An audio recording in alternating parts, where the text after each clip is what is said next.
மீண்டுமாக நம்முடைய சபையில் வந்து கர்த்தருடைய வார்த்தையை பகிர்ந்து கொள்வதிலே நான் மீண்டும் மகிழ்ச்சி அடைகிறேன்.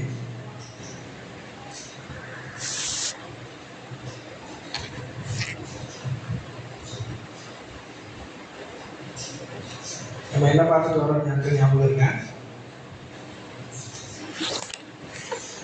சுவிசேஷம் சுவிசேஷம் தலைப்பு நம்ம பார்த்துட்டு வந்துட்டு இருக்கிறோம்.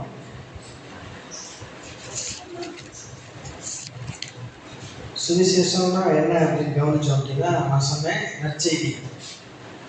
சுவிசேஷம் என்ன? நற்செய்தி.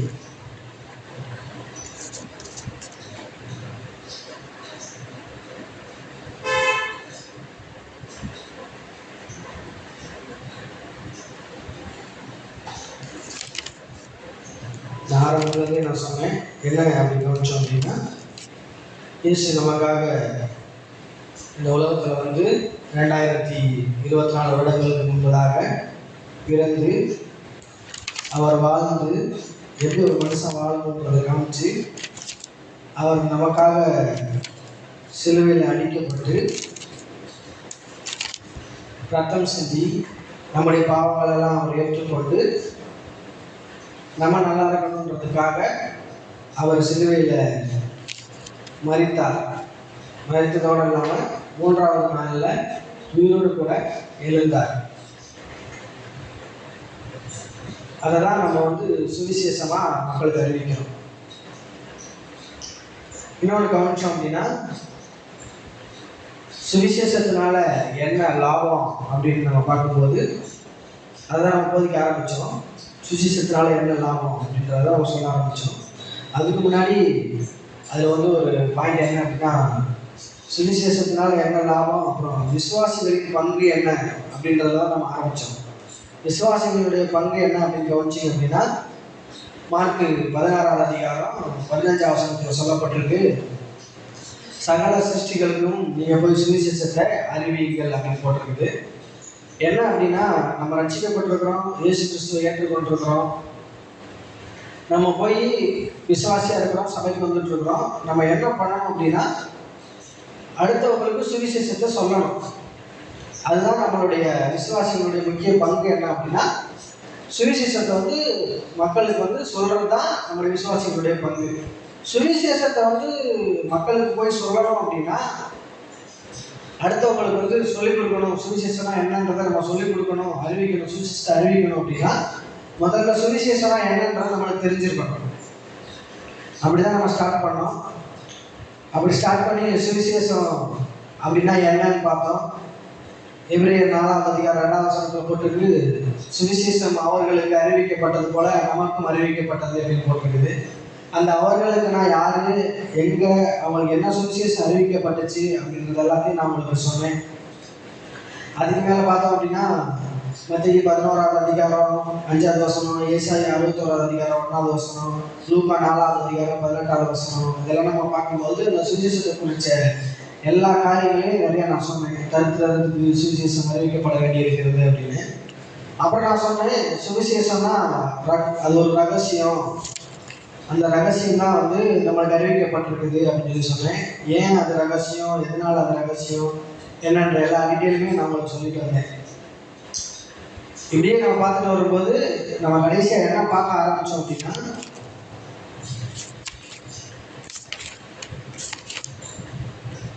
சிலுவையில் வந்து இயேசு பாவமானார். எதுக்காக? நம்ம நீதியாக்கப்படும்படியாக இயேசு சிலுவையிலே பாவமானார்.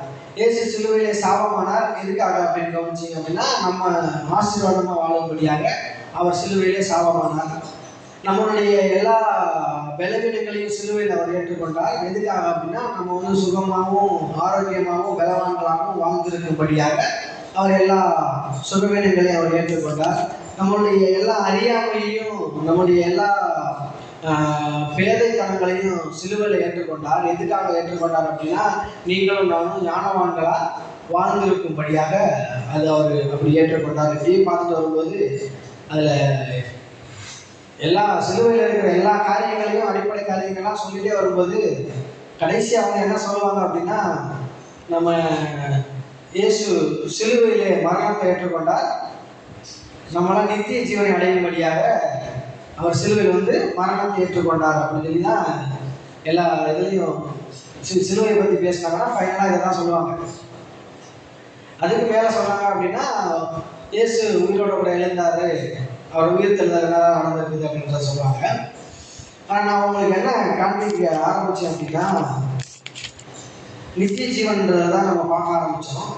நித்திய ஜீவன் என்ன சொல்கிறாங்க அப்படின்னா எல்லா சபையை எடுத்துக்கிட்டிங்க அப்படின்னா எல்லா பாரம்பரிய சபைகளாக இருக்கட்டும், ரொம்ப முதிர்ச்சி பெற்ற சபைகளாக இருக்கட்டும், இல்லை சபைக்கு வர 10, 15 வருஷம் 20 வருஷம் வர விசுவாசிகளாக கூட இருக்கட்டும், அவங்கக்கிட்ட போயிட்டு நித்திய ஜீவனா என்ன சிஸ்டர் அப்படின்னு நீங்கள் கேட்டீங்க அப்படின்னா கேட்டுறீங்களே யாராச்சும்? இனிமேல் கேளுங்க. யாரையாச்சும் பார்த்து உங்களுக்கு தெரிஞ்ச ஒரு மூத்த விசுவாசிகளாக இருப்பாங்கல்ல, மூத்த விசுவாசிகளாக இருப்பாங்க, சபையில் ரொம்ப காலம் வந்துட்டு இருக்கவங்களா இருப்பாங்கல்ல, அவங்ககிட்ட கேளுங்க நித்திய ஜீவன் தான் என்ன சிஸ்டர், அதெல்லாம் என்னதான் நித்திய ஜீவனா என்னதான் சிஸ்டர், அது ஒன்றுமே எனக்கு புரியலையே, அது எனக்கு ஒன்றும் விளங்கலை, நித்திய ஜீவனா என்ன அப்படின்னு நீங்கள் கேளுங்க. அப்படி நீங்கள் கேட்டீங்க அப்படின்னா அவங்க என்ன பதில் சொல்லுவாங்க அப்படின்னா நம்ம இந்த உலகத்தில் பிறந்து சின்ன குழந்தையா வாழ்கிறோம், திரும்பி நம்மளுக்கு வாலிப பிராயம் வருது, திரும்பி ஒரு குறிப்பிட்ட வயசு வந்து நம்மளுக்கு கல்யாணம் பண்ணி வைக்கிறாங்க, கல்யாணம் பண்ணி வச்சோடனே நம்ம ஒரு குடும்பஸ்தனாக வாழ்கிறோம், குடும்பஸ்திரியாக வாழ்கிறோம், குழந்தைகள் பெற்றெடுக்கிறோம், அப்புறம் குழந்தைங்க பெரியவங்களாகிறாங்க, அவங்களுக்கு என்னென்ன காரியங்கள்லாம் செய்யணுமோ அதெல்லாம் செய்கிறோம், செஞ்சு முடிச்சுட்டு குழந்தைகளுக்கு கல்யாணம் பண்ணி வைக்கிறோம், அவங்களுக்கு பேர குழந்தைகள்லாம் வருது, அப்படி நம்மளுக்கு வயசாகிடுது, உடம்பெல்லாம் நம்மளுக்கு வயசான பிறகு சோர்ந்து போய் நமக்கு விலகினங்கள் உண்டாகிடுது, எலும்பெல்லாம் தேஞ்சிருது, சதையெல்லாம் சுருங்கிடுது, முடியெல்லாம் வெள்ளையாகிடுது, ஆகிட்டு அப்படியே ஒரு ஸ்டேஜ் வரும்போது நம்ம மறிச்சிடுறோம். மறித்த உடனே என்ன நடக்குது அப்படின்னா நம்மளுடைய ஆவி இயேசு கிறிஸ்து நம்மளுக்கு ஆதாம மண்ணால் செஞ்சு ஜீவ சுவாசத்தை ஊதினார் இல்லையா, அது மாதிரி நம்மளுக்கு ஒரு ஆவி கொடுக்கப்பட்டிருக்குது. அந்த ஆவி திரும்ப அவர்கிட்டயே போகுது, அங்கே போய் நித்திய காலமாக வாழ போகிறோம், அதுதான் நித்திய ஜீவன் அப்படின்னு சொல்லுவாங்க. நான் நல்லா எக்ஸ்பிளைன் பண்ணுறேன்னு நினைக்கிறேன். அப்படின்னு தான் சொல்லுவாங்க. ஆனால் அது என்னமோ ஒரு பக்கம் உண்மைதான், அதுதான் உண்மைன்னு சபை நம்பிட்டு இருக்குது, அதுதான் உண்மைன்றது காலங்காலமாக சபையில் போதிச்சிருக்கிறாங்க, அஸ்திபாரம் போட்டு வச்சிருக்கிறாங்க. அதனால தான் வந்து இன்னைக்கு இருக்கிற எல்லா மக்களும் வந்து நித்திய ஜீவனா என்ன அப்படின்னா நம்ம மறிச்ச பிறகு நம்மளுக்கு நித்திய ஜீவன் கிடைக்கும், நம்ம இறந்துட்டோம் அப்படின்னா நம்மளுக்கு நம்ம இயேசு கிறிஸ்து ஏற்றுக்கொண்டிருக்கோம், அதனால நித்திய ஜீவன் நம்மளுக்கு கிடைக்கும் அப்படின்றத ஆணித்தரமாக நம்புறாங்க. இப்போ எப்படி வந்து ஒரு சபைக்கு வந்திருக்கிற ஒரு விசுவாசியை ஒரு 10-20 வருஷம் சபைக்கு வர்றாங்க ஒரு விசுவாசி, அந்த விசுவாசிகிட்ட போயிட்டு சிஸ்டர் நீங்கள் ரசிக்கப்பட்டிருக்கீங்களா அப்படின்னு நான் கேட்டேன் அப்படின்னா அவங்க என்ன பதில் சொல்கிறாங்க அப்படின்னா நான் ரசிக்கப்பட்டிருக்கேன்னு சொல்லுவாங்க. ஆனால் நான் வந்து அவங்களுக்கு மறுப்பு, ஐயா சிஸ்டர் நீங்கள் ரசிக்கப்படவே இல்லை, நீங்கள் இவ்வளோ காலம் சபைக்கு வரீங்க, நீங்கள் ரசிக்கப்பட்டே கிடையாது, ரசிக்கப்படவே இல்லை அப்படின்னு நான் சொன்னேன் அப்படின்னா அவங்க ஆப்போசிட்டாக என்ன சொல்லுவாங்கன்னா இல்லை பிரதர் யார் சொன்னாங்க, நான் ரசிக்கப்பட்டேன், 20 வருஷம் முன்னாடியே ரசிக்கப்பட்டேன் அப்படின்றத அவங்க ஆணித்தரமாக சொல்லுவாங்க. அதே மாதிரி நித்திய ஜீவனையும் அவங்க எந்த அளவுக்கு ஆணித்தரமாக நம்பிட்டு இருக்கிறாங்க அப்படின்னா நம்ம வந்து இந்த உலகத்தில் வாழ்ந்து மறித்து திரும்பி பரலோகத்துக்கு போகும்போது தான் நமக்கு நித்திய ஜீவன் கிடைக்கும், நித்திய ஜீவன் உண்டாகுன்றது அவங்க எந்த அளவுக்கு நான் ரட்சிக்கப்பட்டிருக்கேன்றதை ஆணித்தரமாக நம்புகிறாங்களோ அதே மாதிரி இந்த நித்திய ஜீவனையும் எப்போ நம்புகிறாங்க அப்படின்னா நம்ம மறித்து பரலோகத்துக்கு போனதுக்கு அப்புறம் தான் நம்மளுக்கு நித்திய ஜீவன் கிடைக்கும்ன்றதையும் அவங்க ஆணித்தரமாக நம்புகிறாங்க. ஆனால் நித்திய ஜீவன் வந்து இந்த உலகத்திலேயே நீங்க எப்ப வந்து இயேசு கிறிஸ்துவ வந்து சொந்த ரட்சகராக ஏற்றுக்கொண்டீங்களோ, அதாவது எப்போ வந்து நீங்க வந்து அவருடைய வார்த்தைகளை ஏற்றுக்கொண்டு அவர் தான் நல்லவர், அவர் தான் வல்லவர், அவர் தான் போதுமானதுக்கு அதிகமானவர்ன்றதை நம்பி நீங்க வந்து எப்ப இயேசு கிறிஸ்து சொந்த தெய்வமா நான் பாவி என் பாவங்களுக்காக இயேசு மரிச்சாருன்றதை நம்பி எப்ப நீங்க ஏற்றுக்கொள்றீங்களோ உங்களுக்குள்ள எப்ப அவருடைய வார்த்தை போயிருச்சோ அன்னைக்கே உங்களுக்குள்ள ஒரு நித்திய ஜீவன் ஸ்டார்ட் ஆயிருச்சு.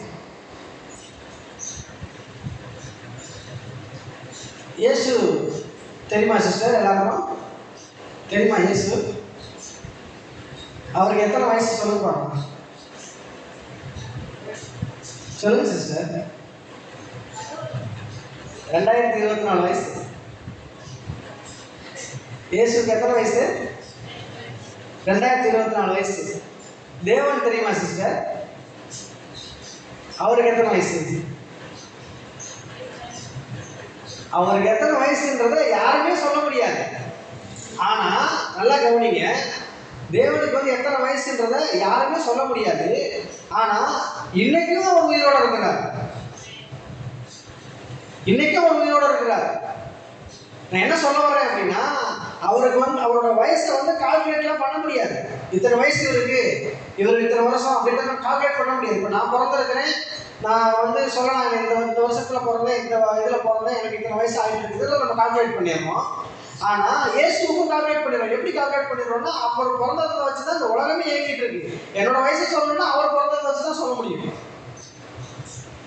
எல்லா மனுஷனும் இந்த உலகத்தில் இருக்கிற A to Z அவன் வந்து ரட்சிக்கப்பட்டிருக்கலாம், ரட்சிக்கப்படாமல் இருக்கலாம், இந்துவா இருக்கலாம், முஸ்லீமா இருக்கலாம், என்ன சாமியை வேணா, புத்தகம் எது வேணா அவன் ஆராதிச்சுட்டு இருக்கலாம். ஆனால் அவங்கள்ட்ட போயிட்டு உன் வயசு என்ன அப்படின்னு கேட்டீங்க அப்படின்னா, இயேசு கிறிஸ்து பிறந்ததை வச்சு தான் அவனோட வயசையே அவன் கால்குலேட் பண்ணி சொல்லுவான். இல்லைன்னா அவன் வயசை கால்குலேட் பண்ணி அவன் சொல்ல முடியாது. ஆனால் இயேசுக்கு இத்தனை வயசு நம்ம கால்குலேட் பண்ணிடுறோம். உலகத்தை வந்து பிறந்து வந்ததுனால 2024 வயசு சொல்லிடுறோம். தேவனுக்கு வயசு என்ன அப்படின்னு கேட்டீங்க அப்படின்னா யாருமே சொல்ல முடியாது. ஆனா அவர் இன்னைக்கும் என்னைக்கு அவர் இருந்தாரோ, நல்லா கவனிங்க, என்னைக்கு அவருக்கு முதல் நாள் உண்டானதோ, அதாவது முதல் வயசு ஸ்டார்ட் ஆச்சோ, அன்னைக்கு எப்படி இருந்தாரோ அதே மாதிரி இன்னைக்கும் இருக்கிறார். இன்னைக்கு இப்படி சொல்லலாம், எப்படி சொல்லலாம் அப்படின்னா, இன்னைக்கு அவருக்கு ஒரே ஒரு வயசு தான். அவர் ஒரு வயசுல எப்படி இருந்தாரோ, இப்போ ஒரு 10,000 வருஷம் ஆயிருக்கு அப்படின்னு வச்சுக்கிட்டோம் அப்படின்னா, 10,000 வயசுன்னு சொல்ல முடியாது. அன்னைக்கு முதல் வயது அன்னைக்கு அவர் எப்படி இருந்தாரோ அப்படித்தான் இன்னைக்கு இருக்கிறார். அவர் நித்திய நித்திய நித்திய நித்திய காலமா அப்படித்தான் இருக்க போகிறார். என்ன சொல்ல வரேன் அப்படின்னா, நீங்க அந்த அந்த நித்தியத்தை உடைய தேவனைத்தான், அந்த நித்தியமாய் வாழ்ந்து கொண்டிருக்கிற அந்த தேவனைத்தான் நீங்களும் நானும் ஆராதிக்கிறோம். அந்த நித்தியமான தேவனைத்தான் நீங்களும் நானும் கடவுள்னு சொல்லி சொல்றோம். அந்த நித்தியத்தை உடைய அந்த கடவுளைத்தான் நீங்களும் நானும் இருதயத்துல கொண்டிருக்கிறோம். உங்க இருதயத்துக்குள்ள அந்த நித்தியமான கடவுள் தான் வாழ்ந்துட்டு இருக்கிறாரு. அந்த நித்திய ஜீவனை உடைய அந்த கடவுள் தான் வார்த்தையாக இருக்கிறார். அந்த வார்த்தையாக இருக்கிற அந்த நித்தியமான அந்த தேவனை தான் நீங்களும் நானும் ஆராதிக்கிறோம், நீங்களும் நானும் உபயோகப்படுத்துறோம், நீங்களும் நானும் இருதயத்தில் அவரை தான் கொண்டு இருக்கிறோம். இன்னும் சொல்லணும் அப்படின்னா, உங்க நித்திய ஜீவன் எங்க ஸ்டார்ட் ஆகுது அப்படின்னு கவனிச்சிங்க அப்படின்னா, யோவான் 17ஆம் அதிகாரம் 3ஆம் வசனத்தில் நம்ம வாசிக்கிறது மாதிரி வாசிங்க சிஸ்டர். யோவான் 17ஆம் அதிகாரம் 3ஆம் வசனம். ஒன்றான மெய் தேவனாகிய உம்மையும் நீர் அனுப்பினவராகிய இயேசு கிறிஸ்துவையும் அறிவதே நித்திய ஜீவன். இந்த நித்திய ஜீவன்ல வந்து என்ன பிரச்சனை கவனிச்சிங்க அப்படின்னா, ஏன் வந்து மக்கள்லாம் வந்து நித்திய ஜீவனா என்னன்னு கேட்டா, நான் மறிச்சு பரலோகத்துல போய் வாழ்றதா நித்திய ஜீவன் ஏன் சொல்றாங்க அப்படின்னா, வேதம் தெளிவா சொல்லுது, அவர் அறிவதே நித்திய ஜீவனம். எப்படி போட்டிருக்கு சிஸ்டர்? அவரை அறிவதே நித்திய ஜீவன். இங்க என்ன ஆயிடுச்சு அப்படின்னா, மக்களுக்கு கடவுளை பத்தின அறிவை சரியா சொல்லி தர்றதுக்கு ஆட்கள் இல்லாம போயிட்டாங்க. அவங்க என்ன சொல்லி கொடுத்தாங்க அப்படின்னா, நீங்க இயேசு கிறிஸ்துவை ஏற்றுக்கொண்டீங்கன்னா பரலோகத்துக்கு போகலாம், நீங்க இயேசு கிறிஸ்துவை ஏற்றுக்கொண்டீங்கன்னா நித்திய ஜீவனை அனுபவிக்கலாம்னு சொல்லி கொடுத்தாங்க. ஆனா பரலோகம்னா எங்க சொல்லி கொடுத்துட்டாங்க அப்படின்னா, பரலோகம்னா எங்க சொல்லி கொடுத்தாங்க, நம்ம மறிச்சு மேலே போனால் பரலோகம்ன்ற சொல்லி கொடுத்துட்டாங்க. நித்திய ஜீவனை என்ன சொல்லி கொடுத்துட்டாங்க அப்படின்னா, நம்ம மறிச்சு போய் அந்த இன்னொரு உலகத்தில் போய் வாழ போகிறோம், அதுதான் நித்திய ஜீவன் சொல்லி கொடுத்துட்டாங்க. ஆனால் வேதம் என்ன சொல்லுது, நித்திய ஜீவன்னா என்ன அப்படின்னா, அவரை அறிஞ்சுக்கிறது தான் நித்திய ஜீவன். அவரை இன்னும் மேலும் மேலும் மேலும் மேலும் அவரை பற்றி அறிகிறது தான் நித்திய ஜீவன். அவரை பற்றி அறிகிறதுனா என்ன அப்படின்னு கவனிச்சிங்க அப்படின்னா, அவரை அறிஞ்சுக்கணும், அவரை தெரிஞ்சுக்கணும் அப்படின்னா, அவர் எப்படி இருக்கிறாருன்னா, அவர் வார்த்தையா இருக்கிறார். ஆதியாகமம் யோவான் 1ஆம் அதிகாரம் 1ஆம் வசனத்தை வாசிக்கிறோம்ல, அவர் வந்து வார்த்தையா இருக்கிறார். தேவன் வந்து வார்த்தையா இருக்கிறார். அவர் வார்த்தையா இருக்கிறார் அறிஞ்சுக்கணும் அப்படின்னா, நம்ம வந்து இன்னும் அவரை பற்றி மேலே தெரிஞ்சுக்கணும் அப்படின்னா அவருடைய வார்த்தையை நம்ம வாசிக்கணும், அவருடைய வார்த்தையில நம்ம உறவாடணும், நிறையா இது மாதிரியா இருக்கிற நிறைய பிரசங்கங்களை நம்ம கேட்கணும், இந்த மாதிரி இருக்கிறதான நிறையா வெளிப்பாடுகளை நம்ம பெற்றுக்கொள்ளணும், இந்த மாதிரி இருக்கிறதான நிறைய சத்தியங்களை நம்ம அறிஞ்சுக்கொள்ளணும். அறிஞ்சுக்கிற போதுதான் என்ன நடக்குது அப்படின்னா நித்திய ஜீவன் வந்து நம்மளுக்கு உண்டாக ஆரம்பிக்குது. ஆனா வாசிங்க சிஸ்டர், 17 அதிகாரம் 3 வசனத்தை திரும்பி வாசிங்க. ஒன்றான மெய் தேவனாகிய உம்மையும் நீர் அனுப்பினவராகிய இயேசு கிறிஸ்துவையும் அறிவதே நித்திய ஜீவன். அவர் அறிஞ்சுக்கிறது தான் நித்திய ஜீவன். அவர் அறிஞ்சுக்கிறது தான் நித்திய ஜீவன் சொல்லும்போது, ஆனா இன்னும் அறியணும், இன்னும் மேலும் அறியணும், மேலும் புரிஞ்சுக்கணும் அப்படின்னா ஃபர்ஸ்ட் கடவுளை பற்றினதான நிறைய காரியங்களை நம்ம ஆராயணும், நம்ம கேட்கணும், நிறைய நம்ம இருதயத்தை வந்து கடவுளுக்கு நேரம் திருப்பணும். அப்படி திருப்பும் பொழுது என்ன ஆகுது அப்படின்னா அவங்களுக்கு நித்திய ஜீவன் ஸ்டார்ட் ஆகுது. நித்திய ஜீவன் ஸ்டார்ட் ஆகுதுன்றது எப்படி நான் சொல்றேன் அப்படின்னா நல்லா கவனிங்க. ஃபர்ஸ்ட் நித்திய ஜீவன்னா என்னன்றது நான் உங்களுக்கு ஒரு சின்ன ஒரு கதை மூலமா நான் உங்களுக்கு சொல்றேன், நல்லா கவனிங்க. சிட்டுக்குருவி தெரியுமா? சிட்டுக்குருவி தெரியுமா சிஸ்டர்? ஒரு சிட்டுக்குருவி ஒன்று இருக்குது. சிட்டுக்குருவி என்ன பண்ணுது அப்படின்னா ஒரு இமயமலை பார்த்துருக்கீங்களா? இமயமலை தெரியுமா? கேள்விப்பட்டிருக்கீங்களா? இமயமலையில தான் ஒரு சிகரம் ஒன்று இருக்குது, உலகத்திலே பெரிய சிகரம். இமயமலையில் இருக்கிற சிகரம் தான் வேர்ல்டுலேயே ஒரு பெரிய சிகரம் வந்து இமயமலையில மேலே இருக்குது. இந்த சிட்டுக்குருவி என்ன பண்ணுது அப்படின்னா அதோட அழகு தெரியுங்களா? அழகுனா அதோட வாயில் ஒரு இது இருக்குல்ல, அது அழகு. அதை போயிட்டு அந்த மலையை உடைக்குது. இமயமலை நல்லா கவனிங்க சிஸ்டர், அந்த இமயமலையை போய் உடைக்குது. உடைச்சி அது ஒரு சின்ன பீஸ் எடுக்குது. சின்ன பீஸ் எடுக்குது. அந்த சின்ன பீஸ் எடுத்துட்டு போயிட்டு இப்போ இங்கே இருக்குதா இமயமலை, இங்கே இருக்குதா, இங்கே இதில் இருக்குது. இதை மாதிரி ஒரு 7 கோள்கள் தாண்டி, கோள்கள் தெரியுமா? விண்வெளியில் வந்து பால்வெளி அண்டோடு இருக்குது. ஒரு கோளுக்கும் இன்னொரு கோளுக்கும் டிஸ்டன்ஸ் எவ்வளோ பார்த்தீங்கன்னா ஒரு கோடிக்கணக்கான மைல்கள் இருக்கும். இந்த சிட்டுக்குருவி இந்த சின்ன கல்லை உடைச்சி எடுத்துகிட்டு போயிட்டு அந்த 7 கோள்களோ 10 கோள்களோ அந்த விண்வெளியில் அந்த பால்வெளி அண்டத்தில் போயிட்டு நம்ம கோள் இல்லாமல் இன்னொரு கோளில் போயிட்டு அந்த கல்லை வச்சுட்டு திரும்பி வருது. நல்லா கவனிங்க. இன்னொரு கோளில் போய் அந்த சின்ன கல்லை வச்சுட்டு திரும்பி வருது. திரும்பி வந்து என்ன பண்ணுதுன்னா திரும்பி உடைக்குது. திரும்பி உடைச்சி திரும்பி ஒரு சின்ன பீஸ் எடுத்துகிட்டு போயிட்டு அது எங்கே வச்சுச்சோ அங்கே கொண்டு போய் வச்சுட்டு வருது. திரும்பி வருது, திரும்பி உடைக்குது, திரும்பி எடுத்து கொண்டு வச்சுட்டு வருது. இப்படியே இது ப்ராசஸ் பண்ணிகிட்டே இருக்குது இந்த சிட்டுக்குருவி. இப்படி ப்ராசஸ் பண்ணிட்டு இருக்கும்போது இந்த முழு இமயமலையும் நல்லா கவனிங்க, இந்த முழு இமயமலையும் கொண்டு போய் அந்த சிட்டுக்குருவி கொண்டு போய் அங்கே வச்சிருச்சு அப்படின்னா, நல்லா கவனிங்க, அங்கே வச்சிருச்சு அப்படின்னா அத மாதிரி பல மலைகளை உடைச்சு கொண்டு போய் இந்த சிட்டுக்குருவி கொண்டு போய் அங்கே வச்சா கூட இந்த நித்திய ஜீவன்ன்றது அது வைக்கிறதுக்கு எவ்வளோ நாட்கள் ஆகுமோ நல்லா கவனிங்க. இப்போ ஒரு துளி அந்த கல்லை எடுத்து கொண்டு போய் வைக்கிறதுக்கு ஒரு 2000 வருஷம் ஆகுதுன்னு ஒரு எக்ஸாம்பிளுக்கு வச்சுக்கிறோமே. இந்த மலையெல்லாம் கொண்டு போய் வச்சுச்சுன்னா எத்தனை கோடிக்கணக்கான வருஷங்கள் ஆகும் யோசிச்சு பாருங்க இந்த ஒரு மலையை. இந்த மாதிரி உலகத்தில் இருக்கிறதான எல்லா மலைகளையுமே கொண்டு போய் அதை வச்சா கூட இந்த நித்திய ஜீவன் இன்னைக்கு ஸ்டார்ட் ஆன நித்திய ஜீவன் உங்களுக்கு அது முடியவே முடியாது. இந்த நித்திய ஜீவன் முடிவில்லா காலமாக நீங்க வாழ போறீங்க. இன்னையிலிருந்து என்னைக்கு நீங்க வார்த்தையை ஏற்றுக்கொண்டு இயேசுதான் என் கடவுள், இயேசுதான் என் தெய்வம், இயேசுதான் என்னை காப்பாத்திருக்கிறாரு, அவரை நம்பிதான் நான் வாழ்ந்துட்டு இருக்கிறேன், இந்த தேவனை நம்பிதான் நான் வாழ்ந்துட்டு இருக்கிறேன், இந்த நித்தியத்தை உடைய அந்த கடவுளை தான் இருதயத்துல வச்சு நான் ஆராதிச்சிட்டு இருக்கேன்றத நீங்க என்னைக்கு நம்புனீங்களோ, என்னைக்கு அதை நீங்க வந்து சொல்ல வாயில சொல்ல ஆரம்பிச்சிட்டீங்களோ அன்னைக்கு ஸ்டார்ட் ஆன அந்த நித்திய ஜீவன் இந்த குருவி போய் பல கோடி மலைகளை கொண்டு போய் வச்சு முடிச்சா கூட இந்த நித்திய ஜீவன் முடியாது என்பதுதான் நித்திய ஜீவன். பிரியமானவர்களே, கற்பனை பண்ண முடியுதா? இது ஒரு மனுஷனால கற்பனை பண்ண முடிஞ்ச அளவு நான் சொல்லியிருக்கேன். ஆனா இதை காட்டிலும் கோடி மடங்கு நீங்க கற்பனை பண்ணலாம். கூட இந்த நித்திய ஜீவன் முற்று பெறாது. அவ்வளவு காலமாகத்தான் நான் சொன்ன அந்த தேவன் கேட்ட இல்லையா, அவர் வயசு என்னன்னு, அந்த தேவன் வாழ்ந்து கொண்டிருக்கிறார். அதே போல நீங்களும் நானும் வாழும்படியாக உங்களையும் என்னையும் அழைத்திருக்கிறார் பிரியமானவர்களே. அதுதான் நித்திய ஜீவன்.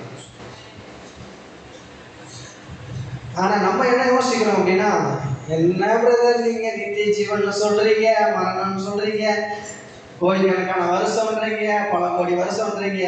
நான் நாளைக்கு என்ன பண்ணணும்? காலையில 2ஆம் தேதி ஆயிடுச்சு, கரண்ட் பில்லு கட்டணும். கரெக்டா சிஸ்டர் நான் சொல்றது? நீங்க சொல்றீங்க கோடிக்கணக்கான வருஷம் வாழ போறோம், அந்த கோடிக்கணக்கான வருஷம் ஒருத்தர் வாழ்ந்துகிட்டு இருக்கிறாரு, அவர் தான் உங்க இதயத்துல குடிக்கொண்டு இருக்கிறாரு, அவரை மாதிரியே நீங்களும் வாழ போறீங்க அப்படின்னு சொல்றீங்க. அந்த வாழ போறதெல்லாம் விடுங்க, இன்னைக்கு நாளைக்கு நான் வாழணுமே அதை சொல்லுங்க அப்படின்னு நீங்க சொல்றது எனக்கு தெரியுது. ஆனா இந்த கோடிக்கணக்கான வருஷங்கள் வாழ்றதுக்கும், நல்லா கவனிங்க, இந்த கோடிக்கணக்கான வருஷங்கள் வாழ்றதுக்கும் நீங்க நாளைக்கு வாழ போறதுக்கும் நல்லா கவனிங்க. நாளைக்கு நீங்க வாழணும், நாளைக்கு நான் கரண்ட் பில் கட்டணும், நாளைக்கு ஸ்கூல் ஃபீஸ் கட்டணும், நாளைக்கு என்னோட இஎம்ஐ கட்டணும், நாளைக்கு நான் வாடகை கொடுக்கணும்ன்றதுக்கும் பெரிய லிங்க் இருக்கு, ஒரு இணைப்பு இருக்கு, ரெண்டுக்குமே ஒரு பெரிய பிணைப்பு இருக்கு. அது எப்படி பிரதர் அப்படின்னு கேட்டீங்க. கேட்கறதுக்கு நம்ம வாசிக்கலாம். மத்தேயு 4ஆம் அதிகாரம், திருப்பவும் மத்தேயு 4ஆம் அதிகாரம் 4வது வசனம். அவர் பிரதியுத்தரமாக, மனுஷன் அப்பத்தினாலே மாத்திரமல்ல தேவனுடைய வாயிலிருந்து புறப்படுகிற ஒவ்வொரு வார்த்தையினாலும் பிழைப்பான் என்று எழுதி இருக்கிறது. என்ன அப்படின்னு கவனிச்சிங்க அப்படின்னா, மனுஷன் அப்பத்தினால மட்டும் பிழைக்க முடியாது. அப்போனா என்ன சிஸ்டர்? சாப்பாடு. சாப்பாடு தெரியுங்களா சிஸ்டர்? சாப்பாடு எப்படி வருது சொல்லுங்க பார்க்கலாம்.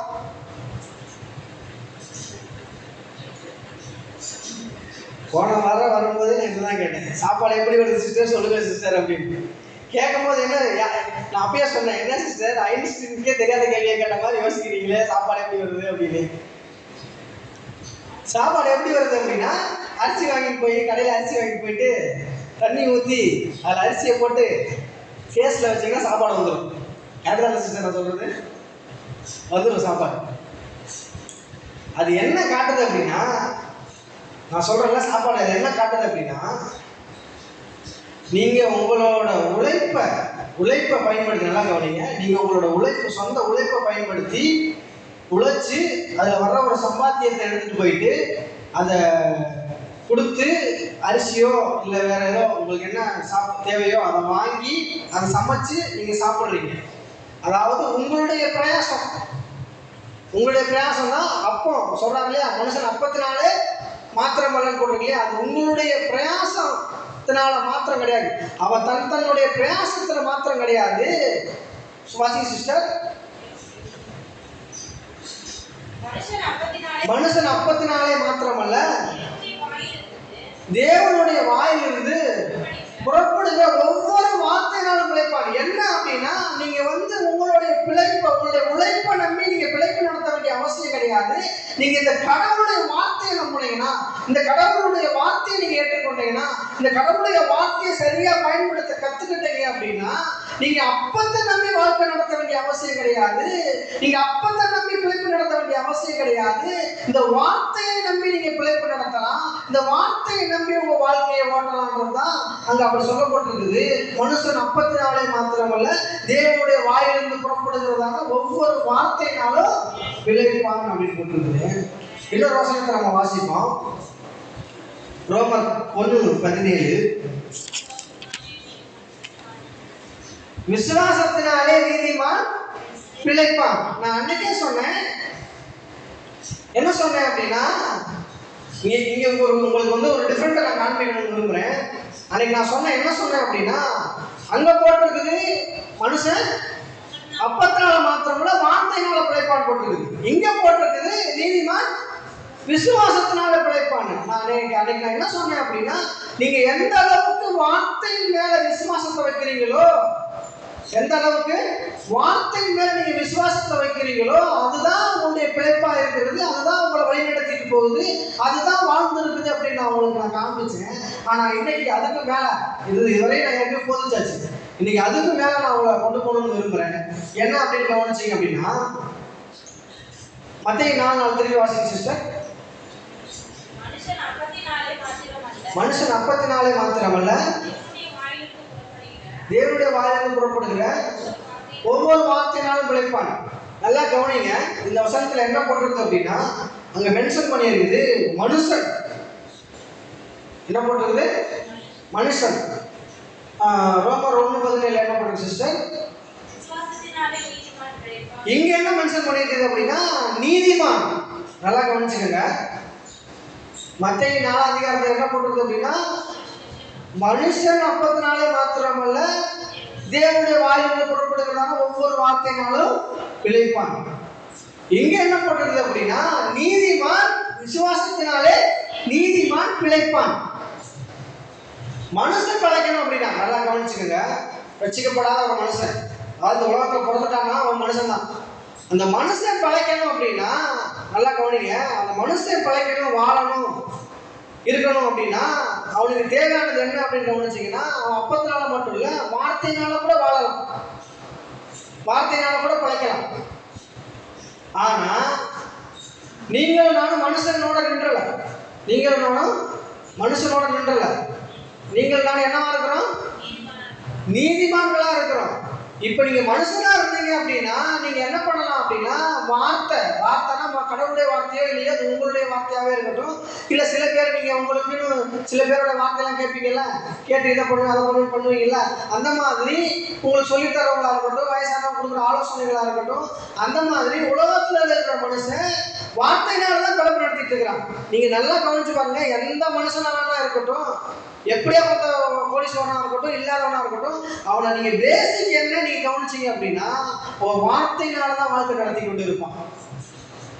வார்த்தை தான் வாழ்க்கை நடத்திட்டு இருக்கும், அது அவங்களுக்கே தெரியாது.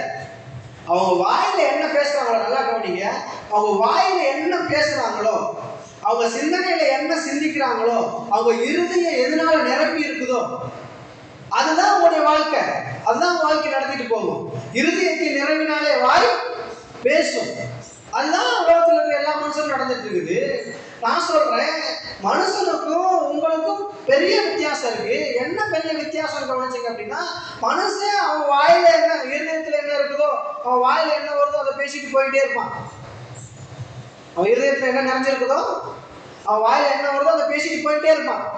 ஆனா நீங்களும் நானும் மனுஷன் கிடையாது, மனுஷனுக்கு மேலான ஒரு இடத்துல இருக்கிறோம். என்ன இடத்துல இருக்கிறோம் அப்படின்னா, நீங்களும் நானும் நீதிமான்கள். நீங்களும் நானும் நீதிமான்கள். இப்ப மனுஷன் பேசுற மாதிரியே நல்லா கவனிங்க, நீங்களும் நானும் நீதிமான்கள். அவன் மனுஷன் அவன் வாயில என்ன வருதோ அதை பேசிட்டு போயிட்டே இருப்பான். ஆனா நீங்களும் நானும் நீதிமான்களா இருக்கிறதுனால நம்ம எதனால பிழைக்கிறோம் அப்படின்னா விசுவாசத்தினால பிழைக்கிறோம். இந்த விசுவாசத்தை எங்க வைக்கணும் அப்படின்னா, ஏதோ ஒரு வார்த்தை பேசுறேன், ஏதோ அவன் பேசுற மாதிரியே நானும் பேசிட்டு போறேன் அப்படின்னா நீங்களும் அவன மாதிரியே தான் வாழ்ந்துட்டு இருப்பீங்க.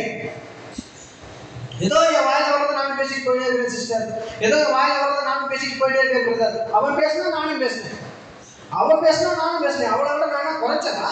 அவன் அவ்வளவு பேசுறா, நான் பேசக்கூடாதா? அந்த மாதிரி வார்த்தைகள் பேசிட்டு இருந்தீங்க அப்படின்னா நீங்க நீதிமான்ன்றத சும்மா வாயில தான் சொல்லிக்கிறீங்க. ஏதோ சபைக்கு சிலுவையிலே சடிக்கப்பட்டாருங்க, அவர் பாவத்தை ஏற்றுக்கொண்டாரு, அவர் நீதியை உங்களுக்கு கொடுத்துட்டாரு, அதனால நீங்க நீதிமான்ன்றதை நீங்க நம்பி இருக்கிறீங்க. நீங்க என்ன பண்றீங்க அப்படின்னா, நீதிமான்ன்றத ஏதோ சபையில சொல்லி கொடுத்தாங்க இல்லையா, சபையில சொல்லி கொடுத்தாங்க, அதனால நான் நீதிமானு அப்படின்னு எப்ப சொல்றீங்க அப்படின்னா சபைக்குள்ள வரும்போது மட்டும் சொல்றீங்க. ஆனா வெளியே போய் பார்த்தோம் அப்படின்னா மனுஷன் எப்படி பிழைக்கிறானோ நல்லா கவனிங்க. வெளியில போய் பார்த்தோம் அப்படின்னா சபை விட்டு வெளியே போயாச்சு, வீட்டுல வாழ ஆரம்பிச்சாச்சு, நார்மல் ஞாயிற்றுக்கிழமை சபைக்கு வர்றோம், பிரசங்கம் கேட்கிறோம். என்ன பிரசங்கம் அப்படின்னா, இயேசு சிலுவையில் அடிக்கப்பட்டாரு, பாவத்தை ஏற்றுக்கொண்டாரு, நீங்க நீதிமான்கள். ஞாயிற்றுக்கிழமை பிரசங்கம். திங்கட்கிழமை என்ன ஆகுது அப்படின்னா, போயிடுறீங்க, ஞாயிற்றுக்கிழமை தூங்குறீங்க, காலைல எந்திரிக்கிறீங்க. காலைல எந்திரிச்ச உடனே பார்த்தீங்கன்னா உங்க வீட்டு வாசல்ல பக்கத்து வீட்டுக்காரி ஏதோ பண்ணி வச்சிருக்காங்க. பார்த்த உடனே என்ன நடக்குது அப்படின்னா, நீங்க நீதிமான் மாதிரி டீல் பண்ணாம நீங்க எப்படி டீல் பண்றீங்க அப்படின்னா, அந்த அம்மா எப்படி உங்களை டீல் பண்ணுதோ அதே மாதிரி நீங்க அவங்களை டீல் பண்றீங்க. கரெக்டா சிஸ்டர்? இப்ப என்ன நடக்குது நல்லா கவனிங்க. சாதாரண மனுஷன் எப்படி பிழைக்கிறான்னா, அவன் வாயிலிருந்து வர வார்த்தையினால, அவன் வாயிலிருந்து வர அந்த வெளிப்புற அந்த மூமெண்ட், அவன் என்னவோ என்ன என்றாலும் அதை பேசுறான், அது மூலமா வாழ்ந்துட்டு போயிட்டே இருக்கான். ஆனா நம்ம என்ன பண்ணணும் அப்படின்னா, அவனுக்கும் நம்மளுக்கு என்ன வித்தியாசம் இருக்கணும் அப்படின்னா, என்ன வித்தியாசத்தை உண்டு பண்ணணும் அப்படின்னா, நீங்கள் நானும் ரட்சிக்கப்பட்டவர்கள், நீங்கள் நானும் நீதியை பெற்றவர்கள். நம்ம என்ன பண்ணணும் அப்படின்னா, நம்ம வார்த்தையினால மட்டும் கிடையாது, நல்லா கவனிச்சுக்கோங்க. நம்ம வார்த்தையினால மட்டும் நம்ம பிழைக்கிறவர்கள் கிடையாது. நம்ம எதனால பிழைக்கிறோம் அப்படின்னா, அந்த வார்த்தையின் மீது வைக்கிற விசுவாசத்தினாலே நம்ம பிழைக்கிறோம்.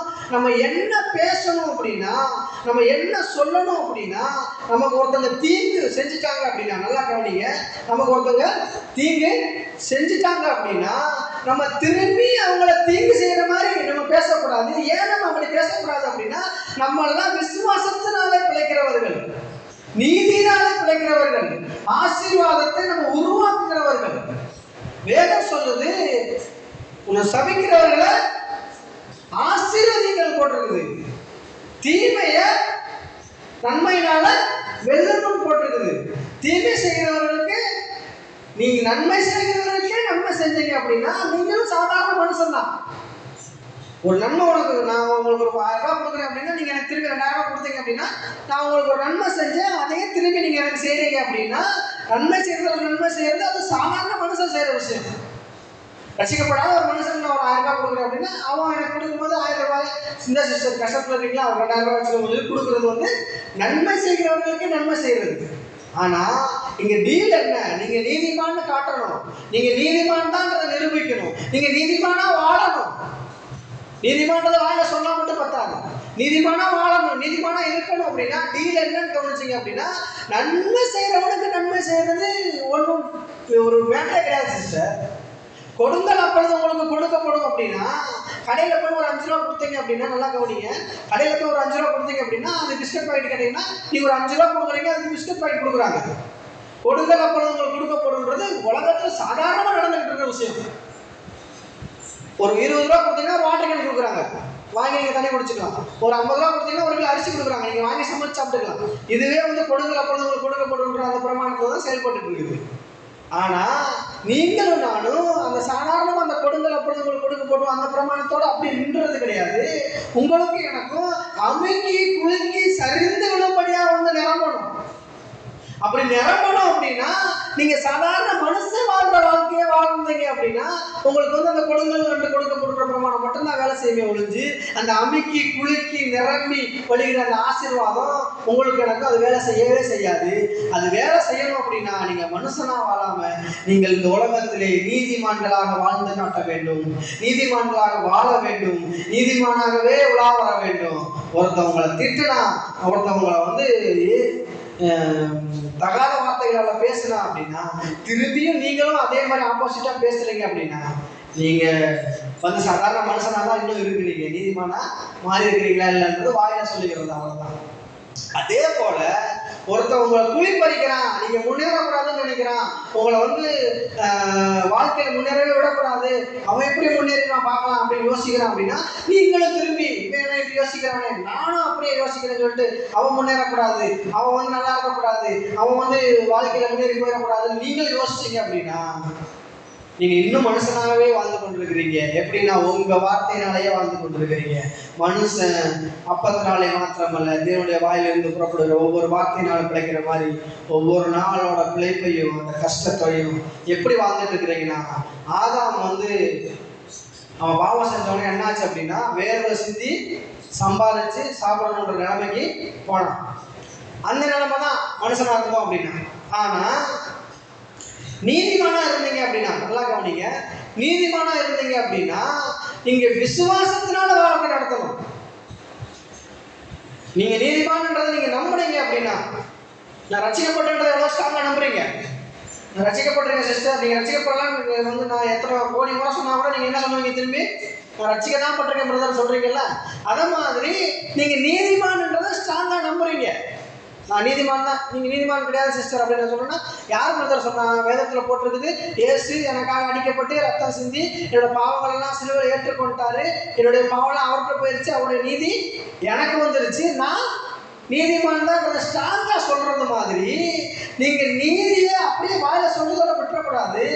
நீதிமானாய் இருந்தீங்க அப்படின்னா விசுவாசத்தினாலே வாழுகிறவர்களாய் மாற வேண்டும், விசுவாசிகளாய் மாற வேண்டும், நீதிமான்களாய் வாழ வேண்டும். நீதிமான்களாய் வாழ்றதுனா என்ன அப்படின்னு கவனிச்சீங்க அப்படின்னா உங்களுக்கு தீமை செய்கிறவர்களுக்கு நீங்கள் நன்மை செய்ய வேண்டும் என்பதுதான் இயேசு கிறிஸ்துவினுடைய தலையாய போதனையாக இருக்கிறது. பிரியமானவர்களே, சுவிசேஷம்னா என்ன அப்படின்னு கவனிச்சிங்க அப்படின்னா முதலாவது சுவிசேஷம்னா என்ன அப்படின்னா இயேசு இந்த உலகத்துக்கு வந்தாரு, அவர் அடிக்கப்பட்டாரு, அவர் ரத்தம் சிந்தினாரு. இதெல்லாம் எதுக்காக அப்படின்னா எனக்காக ரத்தம் சிந்தினாரு, எனக்காக அடிக்கப்பட்டாரு, எனக்காக அவர் சிலுவையில் ரத்தம் சிந்தி என்னுடைய பாவங்கள்லாம் ஏற்றுக்கொண்டு என்னை நீதிமான ஆக்கினாருன்றது முதல் பாயிண்டா இருந்தாலும் ரெண்டாவது என்னன்னு கவனிச்சிங்கன்னா அவர் கொடுத்த அந்த நீதியை, அவர் எனக்காக சிலுவையில் அடிக்கப்பட்டு ரத்தம் சிந்தி மீட்டு கொடுத்த அந்த நீதியை எனக்கு கொடுத்துருக்கிறாரு. நான் அந்த நீதின்றதை நான் ஏற்றுக்கொண்டிருக்கிறேன், நான் நீதிமானா வாழ்ந்துட்டு இருக்கிறேன்றத எப்படி காட்டணும் அப்படின்னா இந்த உலக மக்கள்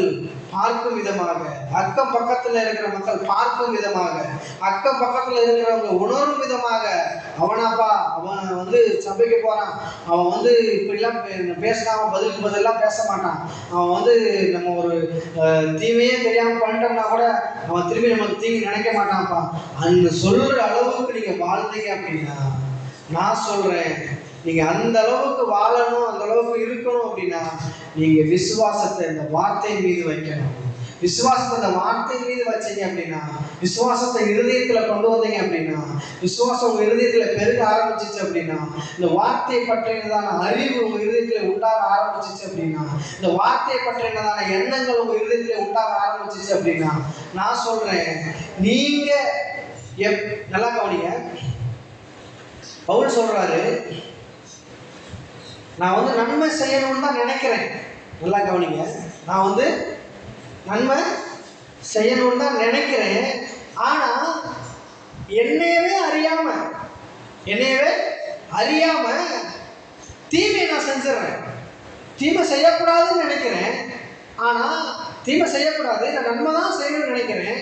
ஆனா இந்த பாவம் என்ன பண்ணுது, எனக்குள்ள குடிக்கொண்டு இருந்த பாவம் என்ன பண்ணுது அப்படின்னா என்னையவே அறியாம, நல்லா கவனிங்க, என்னையவே அறியாம பாவம் நன்மை செய்யணும்னு இருக்கிற எண்ணம் எனக்குள்ள இருந்தாலும் இந்த எனக்குள்ளதான குடிக்கொண்டு இருக்கிறதான பாவம் என்னை அந்த நன்மையை செய்ய விடாம தீமையை செய்ய வைக்குது. நன்மை செய்ய விடாம தீமையை செய்ய வைக்குது. பாவம் என்ன பண்ணுது சிஸ்டர்? தீமையை செய்ய விடாம நன்மையை செய்ய விடாம தீமையை செய்ய வைக்குது. இப்போ நல்லா கவனிங்க, இப்ப என்னன்னா பாவம் உங்ககிட்ட இல்லை. நல்லா கவனிச்சுக்கோங்க, இப்ப பாவம் உங்ககிட்ட இல்லை. பாவம் எங்க போயிருச்சு? இயேசுவோட தலைக்கு போயிருச்சு. போனதால என்ன வந்துருச்சு நம்மளுக்குள்ள? நீதி. நல்லா கவனிச்சுக்கோங்க சிஸ்டர், பாவம் உங்களுக்குள்ள குடிக்கொண்டு இருந்ததுனால நீங்க நன்மை செய்யணும்னு நினைச்சீங்கன்னா கூட, பாவம் உங்களுக்குள்ள குடிக்கொண்டு இருந்த போது நீங்க ஒருத்தருக்கு நன்மையே செய்யணும்னு நினைச்சீங்கன்னா கூட உங்களையே மீறி உங்களை தீமை செய்ய அந்த பாவம் உங்களை வழி நடத்திட்டு போகுது, தூண்டுது, செய்ய வைக்குது. ஆனா இப்ப அந்த பாவமே உங்களுக்குள்ள இல்லை. அது என்ன பண்ணிருச்சுன்னா இயேசு கிறிஸ்துவோட போயிருச்சு, அவருக்கு இருந்த நீதி உங்களுக்குள்ள வந்துருச்சு. இப்ப இந்த நீதி என்ன பண்ணும் அப்படின்னா, நல்லா கவனிங்க சிஸ்டர், இந்த நீதி என்ன பண்ணும் அப்படின்னா பாவம் என்ன பண்ணுச்சோ, பாவம் என்ன பண்ணுச்சுன்னா உங்களை நன்மையே செய்ய விடாம, நன்மையை செய்யணும்னு நீங்க நினைச்சிருந்தா கூட உங்களை நன்மையே செய்ய விடாம தீமை செய்ய வச்சுச்சு. ஆனா இந்த நீதி, நல்லா கவனிங்க, இந்த நீதி உங்களுக்குள்ள குடிக்கொண்டு இருக்குது, நீதியை நீங்க ஏற்றுக்கொண்டிருக்கிறீங்க, நீங்க நீதிமான வாழ்ந்துட்டு இருக்கிறீங்க. இப்ப என்ன நடக்கும் அப்படின்னா நீங்களே தீமை செய்யணும்னு நினைச்சா கூட, நீங்களே ஒருத்தருக்கு தீமை செய்யணும்னு நினைச்சா கூட உங்களை நன்மை செய்கிறவர்களாய் மாற்றுகிறது இந்த நீதி. இல்ல இவனை எப்படியாச்சும் விட்டுறக்கூடாது, உனக்கு இது பண்ணிட்டானே, நான் இப்படி பண்ணிட்டானே, எனக்கு இவனை விட்டுறக்கூடாது, உனக்கு ஏதாவது பண்ணணும்னு நீங்க நினைச்சா கூட நீங்க செய்யற காரியம் அவனுக்கு நன்மையா முடிகிற மாதிரி, அவன் உங்களை போட்டுற மாதிரி, அவன் உங்களை வாழ்த்துற மாதிரி, அவன் உங்களை பெருமையா பேசுற மாதிரி உங்களுக்குள்ளே குடிகொண்டு இருக்கிறதான நீதி நீங்க செய்கிற காரியத்தை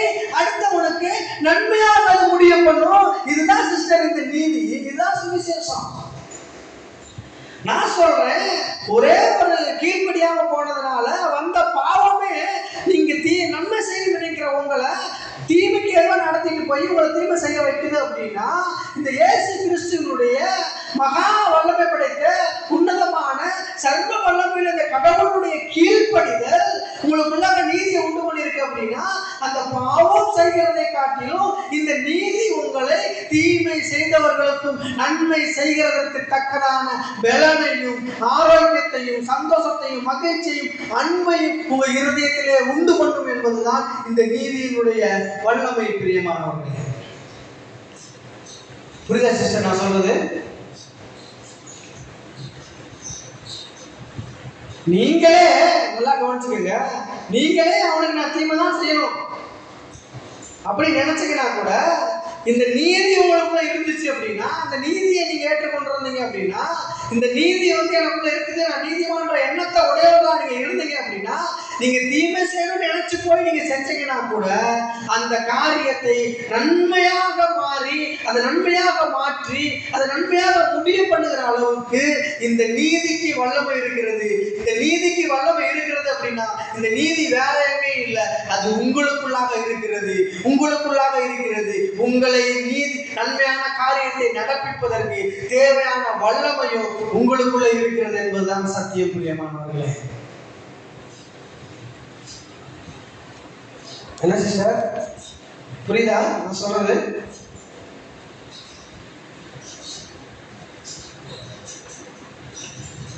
நான் போன வாரம் சொன்ன மாதிரியே தான்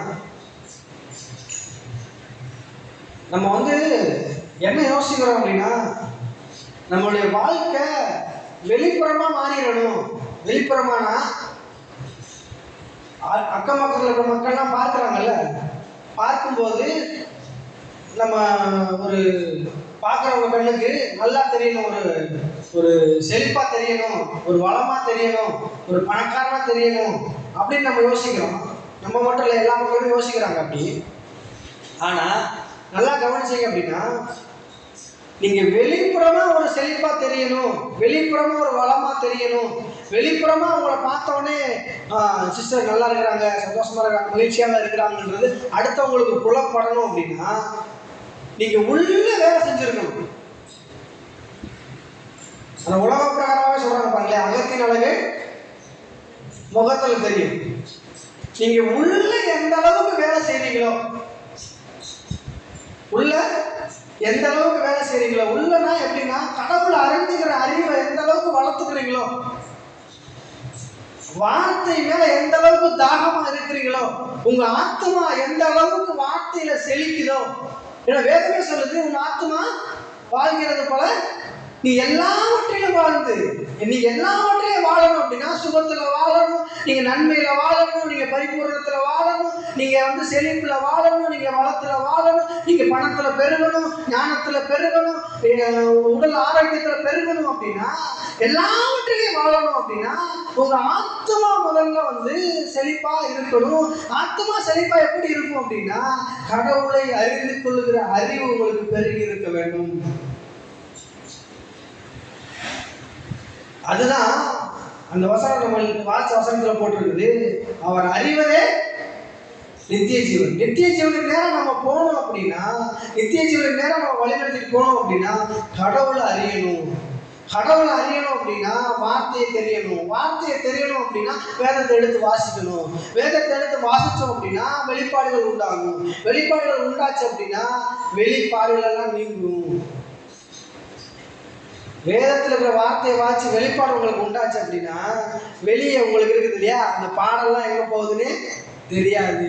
இந்த வெளிப்பாடுகளும் வெளிப்பாடே யோசிக்காதீங்க. வெளியில் இருக்கிற பாடுகள்லாம் இருக்குதுல்ல, அதெல்லாம் நீங்கணும் அப்படின்னா உங்களுக்கு வெளிப்பாடு உண்டாகணும். வெளிப்பாடுனா வெளிச்சம் உண்டாகணும். வெளிச்சம் உண்டாகணும்னா வார்த்தை வேணும். வார்த்தை இருந்தால் வெளிச்சம் உண்டாகும். வெளிச்சம் உண்டாச்சு அப்படின்னா உங்களை சுற்றி இருக்கிறதான எல்லா இருளும் மாறும். இருள் மாறணும் அப்படின்னா வெளிச்சம் வரணும். வெளிச்சம் வரணும் அப்படின்னா வார்த்தை வேணும். வார்த்தை வந்துச்சு அப்படின்னா வெளிச்சம் வரும். வெளிச்சம் வந்துச்சு போச்சு அப்படின்னா இருள் போகும். இருள் போச்சு அப்படின்னா அவங்களுக்கு வெளிப்பாடு உண்டாச்சுன்னா வெளியில இருக்கிற எல்லா காரியங்களும் மாறும்.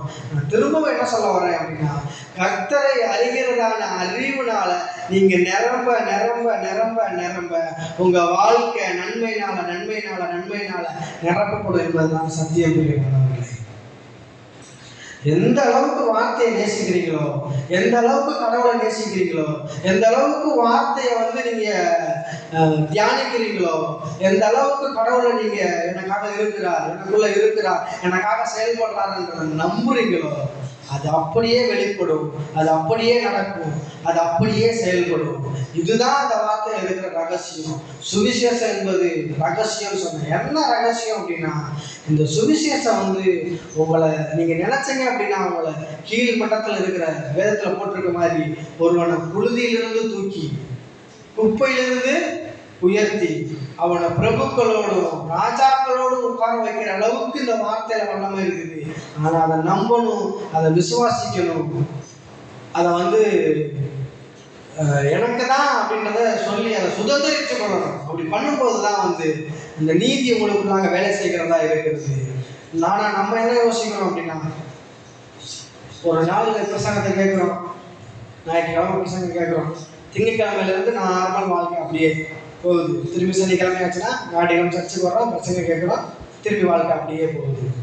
ஆனால் அந்த நார்மல் வாழ்க்கை நாட்களிலும் அந்த சாதாரண வீக் டேஸ்லையும் நம்ம வசனத்தை யோசிக்கணும், வசனத்தை தியானிக்கணும், போதிக்கப்பட்ட வசனங்களை சிந்திக்கணும். அப்படி இல்லைன்னா பிரசங்கங்களை போட்டு கேட்கணும், அப்படி இல்லைன்னா வேதத்தை எடுத்து வாசிக்கணும், இல்லை பாடல்களை பாடணும். அந்த மாதிரிலாம் வீக் டேஸில் பண்ணும்போது கொஞ்சம் கொஞ்சமா இப்போ ஒரு விதை விதைக்கிறோம் அப்படின்னா அது எப்படி இலம் விடுது, அது எப்படி முளை விடுது, அது எப்படி இலம் விடுது, அது எப்படி பெருசாகுதுன்னு நமக்கு தெரியுமா? அது எப்படி வளருதுன்னே தெரியாது. அதே மாதிரி தான் நான் இது பண்ணிட்டேனே பிரதர், நீங்கள் சொன்னதை இதை பண்ணிட்டேனே, வர பசங்க கேட்க சொல்லி கேட்டேனே, நான் பாட்டு பாட சொல்லி பாடிட்டேனே, வேதத்தை வாசிக்க சொல்லி வாசிச்சிட்டேனே, எந்த பலனும் உண்டாகலையே அப்படின்னு பாட்டக்கூடாது. அது உள்ளுக்குள்ள மண்ணுக்கு அடியில் எப்படி ஒரு மரம் வேறு போடுதோ அந்த மாதிரி ஒரு இருதயத்துக்குள்ள உள்ள ஆழமா அது வேலை நடப்பிச்சுக்கிட்டே தான் இருக்கும்.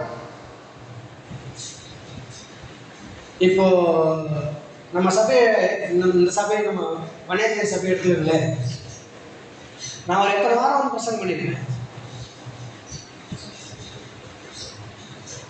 ஒரு 6 மாதம் வச்சுக்கலாம், 6 மாதம் 2 வாரம் பிரசங்கம் பண்ணியிருக்கேன் கணக்கு வச்சுக்கலாம். 6 12 வாரம் பிரசங்கம் பண்ணியிருப்பேன், ஒரு 12 பிரசங்கம் பண்ணியிருக்கேன். இப்போ இந்த 12 பிரசங்கம் வேலை செஞ்சிருக்கா செய்யலையா? எப்படி சிஸ்டர் எனக்கு தெரியும்? நான் நினைக்கிறேன், என்னடா இது பாஸ்டர் ஃபோன் பண்ணுறாரு, பழைய சபைக்கு போன்றாரு, நீ வர்றதோ ஒருத்தவரோ ஒரு ஆளோ 2 ஆளோ, இவங்களுக்கு வேற போதிக்கணுமா, என்ன வேலையை போகுது அப்படின்னு நான் யோசிச்சேன்னா என்ன நடக்கும் நீங்கள் பாருங்க. நான் சொல்கிறேன், நீங்கள் என்ன யோசிக்கிறீங்களோ நான் ஏதோ கத்தி பிரசங்கம் பண்ணிட்டு போயிடுறேன் அப்படின்னு. ஆனால் நான் விதைக்கிற விதை கண்டிப்பாக நல்ல நேரத்தில் தான் போய் விழுகுது. அது இன்னைக்கு அது மண்ணுக்கு அடியில் அது வேலை செஞ்சுக்கிட்டு இருக்கலாம், இன்னைக்கு அது கண்ணுக்கு தெரியாத இடத்துல போய் வேலை செஞ்சுக்கிட்டு இருக்கலாம். எப்படி ஒரு விதையை போட்டோம்னா அது மண்ணுக்கு அடியில் அவ்வளோ பெரிய வேலை விட்டுட்டு அதுக்கப்புறம் தான் மேலே 2 இலையை விடுறதோ, அதை மாதிரி இதுக்குரிய பலன் கவனிச்சிங்க அப்படின்னா கண்டிப்பாக உண்டாகும். போட்டிருக்க விதை அது அப்படியே பார்க்கறதுக்கு ஒன்றும் இல்லாத மாதிரி தான் இருக்குதோ. ஆனால் என்னைக்கு ஒரு நாள் மழை பெய்யுதோ, நல்லா கவனிங்க, என்னைக்கு ஒரு நாள் மழை பெய்யுதோ, என்னைக்கு மழை பெய்து இந்த பூமியை நினைக்குதோ, விதைக்கு எப்போ ஈரம் கிடைக்குதோ அன்னைக்கு, அதாவது என்னைக்காவது ஒரு நாள் உங்களுக்கு ஒரு சூழ்நிலை வரும், என்னைக்காவது ஒரு நாள் உங்களுக்கு ஒரு பிரச்சனை வரும்போது நீங்கள் யோசிக்கிறீங்க, நீங்கள் யோசிக்கலையே தெரியல. ஆனால் நான் போதித்த இந்த வசனம் உங்கள் இருதயத்தின் ஆழத்தில் இருந்து அந்த சூழ்நிலையை நோக்கி பேசுகிற அளவுக்கு உங்களை உயர்த்தி நிப்பாட்டி வச்சிருக்கும். அன்னைக்கு தெரியும் இந்த போதிக்கிற போதையினுடைய வல்லமை. பிரியமானவர்களே, ஏன்னா இந்த சுவிசேஷத்தினுடைய வல்லமையை கவனிச்சீங்க அப்படின்னா, நான் ஒரே ஒரு எக்ஸாம்பிள் சொல்லி முடிக்கிறேன், டைம் ஆயிடுச்சு.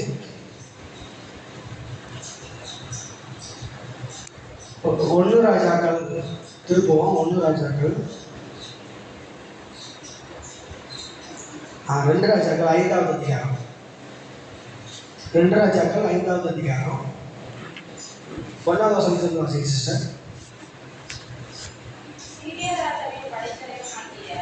வாசிங்க.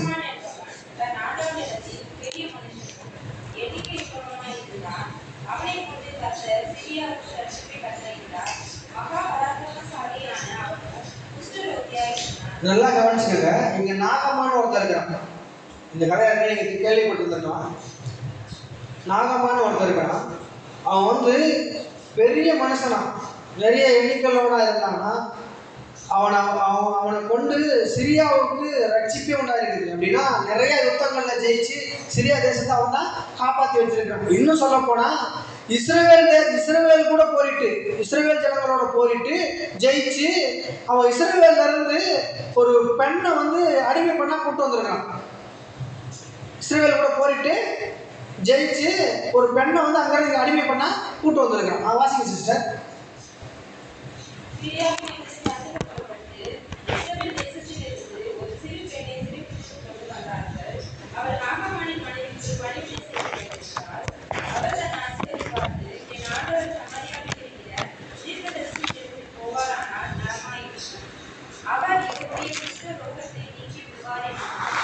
என்ன நடந்திருக்கு அப்படின்னா, இந்த பெண்ணை வந்து அங்கிருந்து இங்க கூட்டு வந்திருக்கிறாங்க, அடிமை பண்ணா கூட்டு வந்திருக்கிறாங்க.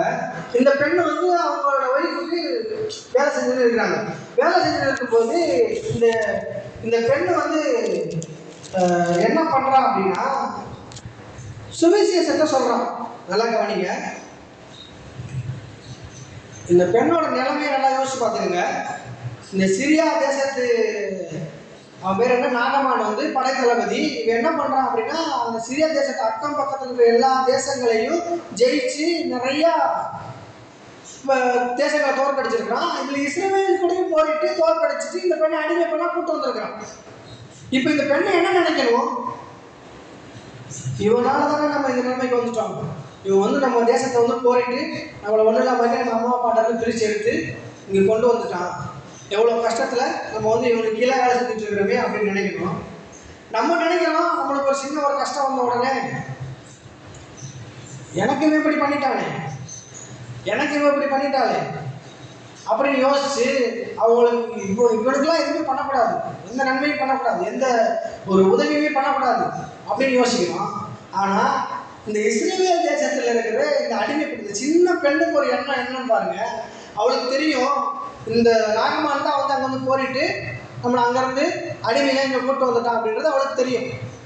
ஆனாலும் இவ என்ன பண்ணுறான்னா இருக்கிற சூழ்நிலையில் இருக்கிற பிரச்சனையில் அங்கேயும் போய் என்ன பண்ணுறா அப்படின்னா அந்த இவளை கூட்டு வந்த அவளுக்கே நன்மை எப்படி செய்யறதுன்னு யோசிக்கிறான். இவ ஒரு வாழ்க்கையே ஒன்றும் இல்லாமல் பண்ணான்னு கூட சொல்லலாம். ஏன்னா அவங்க அம்மா அப்பா பிரித்து எடுத்துட்டு வந்துட்டான். ஆனால் அவனுக்கு எப்படி நன்மை பண்ணுறது அப்படின்னு யோசிக்கிறான். இதுதான் சுவிசேஷத்தினுடைய வல்லமை சிஸ்டர். சுவிசேஷத்தினுடைய வல்லமை என்ன அப்படின்னா இந்த பணிப்பெண் இப்போ ஒரு ராஜா இருக்கிறாரு, அவருக்கு வந்து குஷ்டரோகம் இருக்குது அப்படின்னா யாருமே தெரியாத ஏதோ ஒரு தேசத்துல இருந்து ஒரு அடிமை பெண்ணு இது மாதிரி நீங்க எங்க தேசத்துக்கு போங்க அவங்களுக்கு சுகமாயிருன்னு சொன்னாங்கன்னா அவங்க ஏற்றுக்கொள்வாங்களா? இந்த பெண்ணுக்கு என்ன இதே ஒரு அடிமை, இது சொல்றத நம்ம கேட்டு நம்ம போய் இது பண்ணணுமா அப்படின்னு யோசிப்பாங்க. நல்லா கவனிச்சுக்கங்க. ஏதோ ஒரு சின்ன பையன் சொல்ற வார்த்தையா இருக்கலாம், யாருமே தெரியாதவங்க சொல்ற ஒரு வார்த்தையா இருக்கலாம். நான் சொல்றேன், இந்த வார்த்தைக்கு இருக்கிற வல்லமை மாதிரி எந்த வருதுக்கும் வல்லமையே கிடையாது. இந்த பணி பெண் சொன்ன இந்த ஒரு வார்த்தை நிமித்தமா, இந்த அடிமை பெண் சொன்ன இந்த ஒரு வார்த்தை நிமித்தமா அதை வந்து அவங்க மனைவிட்ட சொல்றா. மனைவி வந்து அவங்களோட அந்த நாகமான் கிட்ட படைத்தலைவன் கிட்ட சொல்றாரு. சொன்ன உடனே இவன் என்ன பண்றான் அப்படின்னா ஒரு ராஜா கிட்ட சொல்றான். ராஜா வாசிச்சு பாருங்க அதிகாரத்தை வீட்டில் போயிட்டு இந்த ராஜா என்ன பண்றாரு அப்படின்னா உடனே ஒரு லெட்டர் எழுதுறாரு. இஸ்ரவேல் தேசத்து ராஜாவுக்கு ஒரு லெட்டர் எழுதி இது மாதிரி நான் வந்து ஒரு என்னோட அடிமை என்னோட படைத்தலைமையில இந்த லெட்டரை கொடுத்துருக்குறேன், இவனை நீ சுகமாக்கி அமைச்சு விடுன்னு சொல்லி லெட்டர் எழுதி கொடுத்துட்றாரு. இவன் என்ன பண்றான், நேரம் போயிட்டு நாகமான் போயிட்டு அங்கே ராஜா கிட்ட கொண்டு போய் கொடுக்குறான். கொடுத்த உடனே என்ன நடக்குதுன்னா இந்த ராஜா என்ன பண்றான்னா ஐயோ நம்ம மேல திரும்பியும் போர் பண்றதுக்காக தான் இவன் வந்து இப்போ ஒரு பிரச்சனையை உண்டு பண்றான் போல, நானா என்ன இவனை சுகமாக்குறது, நான் என்ன கடவுளா அப்படி கீழே வாசி பார்த்தீங்கன்னா இதெல்லாம் இருக்கும், நான் என்ன இவனை சுகப்படுத்துறதுக்கு கடவுளா அப்படின்னு சொல்லிட்டு இவன் ஒரு பயந்து போயிருக்கான். ஆனா இந்த செய்தி ஒரு தீர்க்கதரிசி கேள்விப்படுறான். அவன் பேர் எலியா தான் நினைக்கிறேன். எலியாவா எலிசாவா சிஸ்டர்? Washing sister. எலிசா 10ஆம் வருஷமா இடத்தில் ஆள் அனுப்பி, நீ போய் யோர்தானில் 7 தரம் ஸ்நானம் பண்ணு, அப்போது மாம்சம் மாறி சுத்தமாவாய் என்று சொல்ல சொன்னான். நல்லா கவனிங்க. எலிசா கிட்ட வர ஒரு 5 நிமிஷம் சிஸ்டர். எலிசா கிட்ட எலிசா ஆரம்பிச்சு விடுறான். நீங்க ஏன் ராஜா பயப்படுறீங்க, அவனை ஏன் கிட்ட அனுப்பிச்சு விடுங்கன்றான். இவன் என்ன பண்றான் அப்படின்னா, நான் நேரம் எலிசா கிட்ட வரான். எலிசா கிட்ட வந்த உடனே எலிசா என்ன பண்றான் அப்படின்னா, இவன் வெளியே கூட போல, இவன் உள்ளே உட்காந்துட்டு ஒரு வேலைக்காரனை அனுப்பிச்சு விடுறான். நல்லா கவனிங்க. அங்க சுவிசேஷம் சொன்னது யாரு? வேலைக்கார பண்ணு. இங்க என்ன நடக்குது? எலியா வேலைக்காரன் அனுப்பிச்சு விடுறான். அவன் பாட்டு என்ன சொல்றான்னா, நீங்க போயிட்டு அந்த நதியில போயிட்டு யோர்தான் நதியில போயிட்டு 7 தரம் முங்குங்கன்னு சொல்லிட்டு வந்துடுறான். இப்போ என்ன நடக்குது அப்படின்னா, இவன் உடனே கோபம் ஆயிடுறான். இந்த படைத்தளபதி கோபம் ஆயிடுறான். நான் நினைச்சேன் இங்க இருக்கிற அந்த பெரிய தீர்க்கதரிசி என்னோட கையை தொட்டு ஜெபம் பண்ணி அந்நிய பாஷெல்லாம் பேசி அதை சொஸ்தமாக்கி என்னை ரெடி பண்ணுவார்னு நினைச்சா, இவன் என்ன பண்றான், போய் இந்த ஒண்ணுமே நதியில போய் என்னை முங்குன்னு சொல்லி சொல்றானே, இது முங்குறதுக்கு நான் எங்க ஊர்லயே நல்ல நல்ல நதிகள்லாம் இருக்கு, அங்கே குளிச்சு முடியும் அப்படின்ட்டு கோபத்தோட போறான். போன உடனே என்ன நடக்குது அப்படின்னா, அங்க ஒரு வேலைக்காரன், யாரு, இந்த நாகமான கீழே இருக்கிற ஒரு வேலைக்காரன், அவன் என்ன சொல்றான்னா, ஆண்டவனே இவர் ஒரு பெரிய காரியத்தை அவர் செய்ய சொல்லி தான் நீங்கள் செஞ்சுருந்தாலும் இருப்பீங்க. அவர் செய்ய சொன்னதோ ஒரு சின்ன காரியம் தான், நதியில் போய் முங்க தான் சொன்னார், அதை நீங்கள் செஞ்சால் நலமாக இருப்பீங்க. அங்கே ஒரு வேலைக்காரன் சொல்கிறான். அங்கே ஒரு வேலைக்கார பொண்ணு சுவிசேஷம் சொல்லுது, நீங்கள் இங்கேருந்து வேலைக்காரன் அனுப்பிச்சு விட்றான். அந்த வேலைக்காரன் வேலை அப்போ கூட அவன் நம்பலாம், அவன் ஏற்றுக்கொள்ளலாம், அவனை போகிறான், கோவத்தில் போகிறான். அங்கே இருக்கிற ஒரு வேலைக்காரன் சொல்கிறான், அதை நம்பி போய் அந்த நதியில் முங்குறான். முங்குறதுனால என்ன நடக்குது அப்படின்னா, அவனுடைய குஷ்டரோகம் நீங்கி சொஸ்தமாகறான். அவனுடைய கை சின்ன குழந்தை கை மாதிரி மாறுது. நான் என்ன சொல்ல வர்றேன் அப்படின்னா, சுவிசேஷத்தை நான் ஒன்றும் இல்லாதவனா இருக்கிறேனே, நான் கஷ்டப்படுறவனா இருக்கிறேனே, நான் போய் சுவிசேஷத்தை சொன்னால் நடக்குமா, நான் போய் இன்னொருத்தருக்கு சொன்னால் சொல்லலாமா, நான் போய் என்னோட ஏசி கஷ்டப்பட்டு சொன்னால் ஏற்றுக்கொள்வாங்களா, நீங்களாம் இதை யோசிக்க வேண்டியதே கிடையாது. நீங்க இருக்கிற நிலையை காட்டிலும் அந்த வேலைக்கார பொண்ணு இன்னும் கீழான நிலையில தான் இருந்தா, இன்னும் கஷ்டமான நிலையில தான் இருந்தா, அவளே சுவிசேஷத்தை சொல்லி ஒரு ராஜாவுக்கு ஒரு படைத்தலைவனுக்கே ஒரு ரட்சிப்பை உண்டு பண்ண முடியும் அப்படின்னா, நான் சொல்றேன் சிஸ்டர், நான் சொல்றேன் பிரதர், நீங்க நினைச்சீங்க அப்படின்னா, நீங்க மனசு வச்சீங்க அப்படின்னா, நீங்க சுவிசேஷத்தை எடுத்து கொண்டு போய் சொன்னீங்க அப்படின்னா, இந்த உலகத்தை ஆண்டு கொண்டிருக்கிற ராஜாக்களா இருக்கட்டும், மந்திரிகளா இருக்கட்டும், பிரதமரா இருக்கட்டும், அவர் எவ்வளவு பெரிய பதவியில் இருந்தா கூட, நீங்கள் சொல்லுகிற சுவிசேஷத்தின் நிமித்தமாக ரட்சிப்பு இந்த உலகத்திலே உண்டாகும். இதுதான் இந்த சுவிசேஷத்தின் வல்லமை என்று நான் உங்களுக்கு சொல்லுகிறேன் பிரியமானவர்களே. நீங்க யோசிக்கிறீங்க, நான் சொல்ற வார்த்தையில தான் இது மாறிட போதா, நான் சொல்ற வார்த்தையில தான் இது நடந்துட போதா அப்படின்னு. நான் சொல்றேன், நீங்க சொல்ற வார்த்தை சாதாரண வார்த்தை கிடையாது. அது என்ன வார்த்தை அப்படின்னா, நித்தியத்தை உடைய, நித்திய ஜீவனை உடைய, காலகாலமாய் வாழ்ந்து கொண்டிருக்கிற, உலகம் உண்டானதற்கு முன்பதாகவே இருந்த அந்த கடவுளை உங்களுக்குள்ளாக வைத்திருக்கிறீர்கள். அந்த கடவுளுடைய வார்த்தையை நீங்கள் கூறுகிறீர்கள். நீங்க வார்த்தையை சொல்லும் போது சாதாரண வார்த்தையை சொல்லல. ஏன்னா ஆதியிலே வார்த்தை இருந்தது, அந்த வார்த்தை தேவனிடத்தில் இருந்தது, அது தேவனாய் இருந்தது. நீங்கள் பேசுகிற வார்த்தை ஒவ்வொன்றும் அது தேவனாய் இருக்கிறது. நீங்கள் சொல்லுகிற வார்த்தை தேவனால் என்ன காரியங்கள் எல்லாம் நடப்பித்து முடிக்க முடியுமோ அதை செய்கிற அளவுக்கு இந்த வார்த்தையிலே வல்லமை இருக்கிறது என்று நான் உங்களுக்கு சொல்லுகிறேன் பிரியமானவர்களே. நீங்க சொல்றது சாதாரண வார்த்தை கிடையாது. வார்த்தை அனுப்பும் பொழுது நீங்க தேவனையே அனுப்புறீங்க.